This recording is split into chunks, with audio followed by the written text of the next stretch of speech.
Sir, जेनझीस पासून millennials पर्यंत almost सगळ्या जनरेशनमध्ये एक प्रॉब्लेम चालू आहे. तो म्हणजे पीस ऑफ माइंड सर्वांचं हरवलेलं आहे. आणि यासाठी उपायही सगळ्यांकडे आहे, तो म्हणजे मेडिटेशन. परंतु सर्वात मोठा प्रॉब्लेम असा आहे की ते करावं कसं.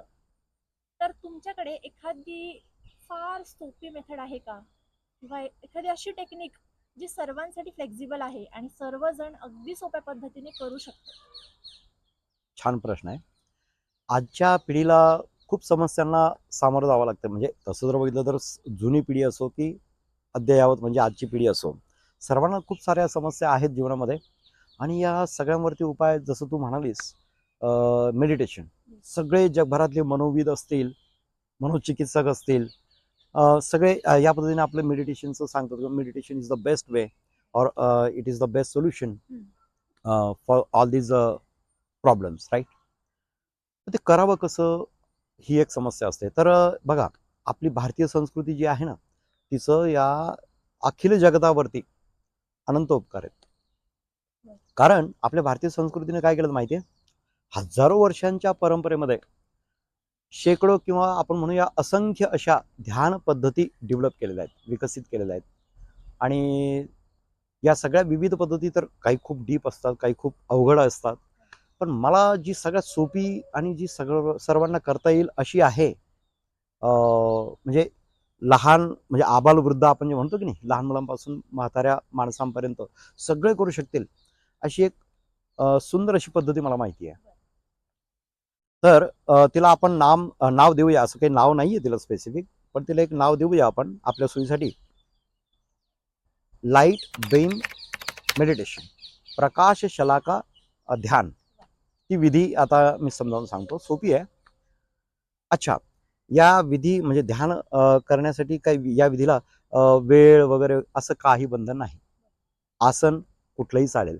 सुखासनात बसा, खुर्चीत बसा, टेबलवरती हात ठेवून बसा, कसंही. म्हणजे जसं तुम्हाला फक्त शरीराला त्रास होणार नाही, ताण होणार नाही एखाद्या अवयवाला वगैरे, अशा पद्धतीनं शांत पद्धतीने बसणे, राईट? सर, मी एकदा इंटरप्ट करते तुम्हाला.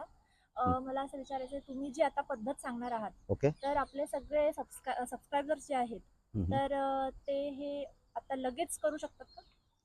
केव्हाही आणि कुठेही करू अरे वा, शकतात. फार हां. छान आहे हे सगळ्यांसाठी. तर बघा, आता ही विधी कशी आहे?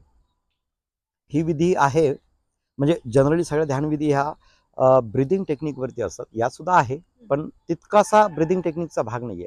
कारण ब्रिदिंग टेक्निक म्हटलं की अवघड, हो.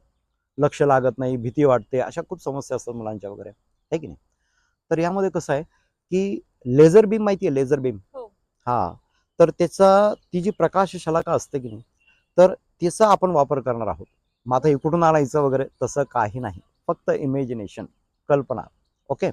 आता बघा, मी सांगतो, सुरुवात करू. ओके. एक ऑडिटोरियम, नाट्यगृह आहे असं कल्पना करा. Oh my God! मग त्यात भरपूर सारे प्रेक्षक, कलाकार वगैरे कोणीही नाहीये. तुम्ही एकटे आहात. त्या नाट्यगृहामध्ये तुम्ही एकटे आहात. स्टेजवरती तुम्ही बसलेले आहात. अगोदर सगळं अंधार करा. घाबरू नका. अंधार करा अगोदर. त्यानंतर एक स्पॉटलाईट असतो. स्पॉटलाईट जो सर्क्युलर तुमच्या अवतीभोवती पडतो, तुमच्यावरती पडतो, आणि फक्त नाट्यगृहामध्ये स्टेजवरती फक्त तुम्ही एकटे दिसता. करेक्ट? कल्पना करायची. म्हणजे तुम्ही एका स्थिर जागी बसलेला आहात, डोळे मिटलेले आहेत, आणि अशी कल्पना करायची की आपण स्टेजवरती आहोत आणि आपल्यावरती एक स्पॉटलाईट पडलेला आहे, राईट? एक 3, 4, 5 तुमच्या हिशोबाने तुम्ही काय करा, एक डीप ब्रिदिंग ज्याला आपण म्हणतो, लंबा श्वास घ्या, लंबा श्वास सोडा, आणि तो संथपणे करा. त्यानंतर कल्पना करा की तो स्पॉटलाईट पूर्ण बंद झालेला आहे, राईट? परत अंधार पडला.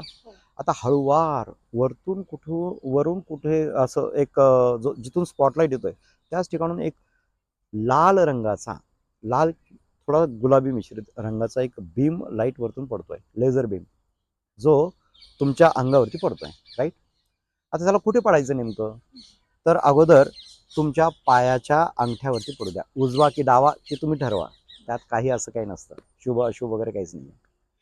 तर म्हणाल तर मग उजव्या पायाच्या अंगठ्यावरती तो बीम पडू द्या. आता आपण बीमचं आपल्याला माहिती आहे की ज्यावेळी लेझर बीम आपल्या अंगठ्यावरती वगैरे पडतो कसा प्रकाशमान होतो की नाही, हो हो तेवढा भाग पूर्ण प्रकाशमान दिसतो. कल्पना करायची की तो अंगठा पूर्णपणे उजळलेला आहे, प्रकाशमान झालेला आहे. ओके, तिथे त्याला थोडा वेळ ठेवा.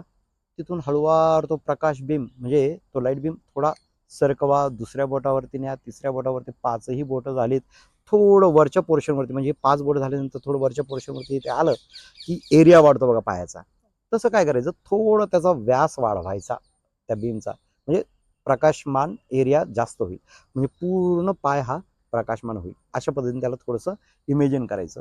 आणि मग याच्यात बघायचं काय नेमकं, पायातल्या धमन्या, शिरा ह्या सगळ्या तुम्हाला स्पष्ट दिसत आहेत अशी कल्पना करायची. आणि त्याबरोबर असा विचार करायचा, स्लो ब्रिदिंग तर आपली चालूच आहे, हो. त्यावेळी आपण असा विचार करायचा की त्या ठिकाणी जे काही म्हणजे निगेटिव्ह तत्व असतील माझ्या शरीरामध्ये, निगेटिव्ह तत्व म्हणा, म्हणजे ज्यात रोगराई असते, बॅक्टेरियल वगैरे काही इन्फेक्शन असतील, आजार असेल, ते सगळे बरे होत आहेत. कल्पना करायची. आणि लिटरली सांगतो शब्दशः, हे होतं म्हणजे होतं. बिकॉज प्रत्येक गोष्टीच्या मागे, प्रत्येक गोष्ट जी काही जगामध्ये विश्वामध्ये घडत असते ना, त्याच्या मागे मनस्तत्व काम करत असतं. मग तुमचं मनस्तत्व जेवढं स्ट्रॉंग, तेवढी ती गोष्ट होणार म्हणजे होणारच. ही कल्पना जरी असली तरी ती सत्यात उतरते. त्यानंतर काय करायचं, तो जो बीम आहे ना, लेझर बीम, हळूवार पायाच्या वरच्या पोर्शनकडे न्यायचं. पोटरी आहे, गुडगा आहे, मांड्या आहेत, कंबर आहे, दुसरा पाय पण तशाच पद्धतीने घ्या. हा, आणि हळूहळू करता करता पोट, त्यानंतर तुमची हात, डोके, डोळे, सगळ्या ठिकाणी हळूवार तो बीम सरकवत न्यायचा आणि तिथे तिथे त्या त्या अवयवाला आपण रिलॅक्स करायचं. मग यात प्रश्न असा येतो की हे अवयव शुद्ध होतात म्हणजे रोगराई दूर होते, एवढंच याचा यूज आहे का? नाही.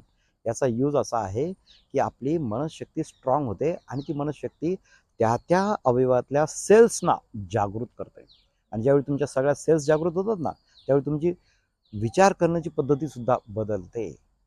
तर जगातले सगळे बदल जे असतात ना, जगात हवे असलेले वगैरे सगळे बदल जे असतात, फक्त वेगवेगळ्या फ्रिक्वेन्सीजवरती काम करत असतात, जे की विचारांनी कंट्रोल होतात. आणि ते जर आपल्याला साध्य झालं आणि ते सगळं जे आहे ह्या मेडिटेशनच्या पद्धतीमध्ये चपखलपणे साध्य होतं, ज्याचा फायदा आपल्याला निश्चित होतो.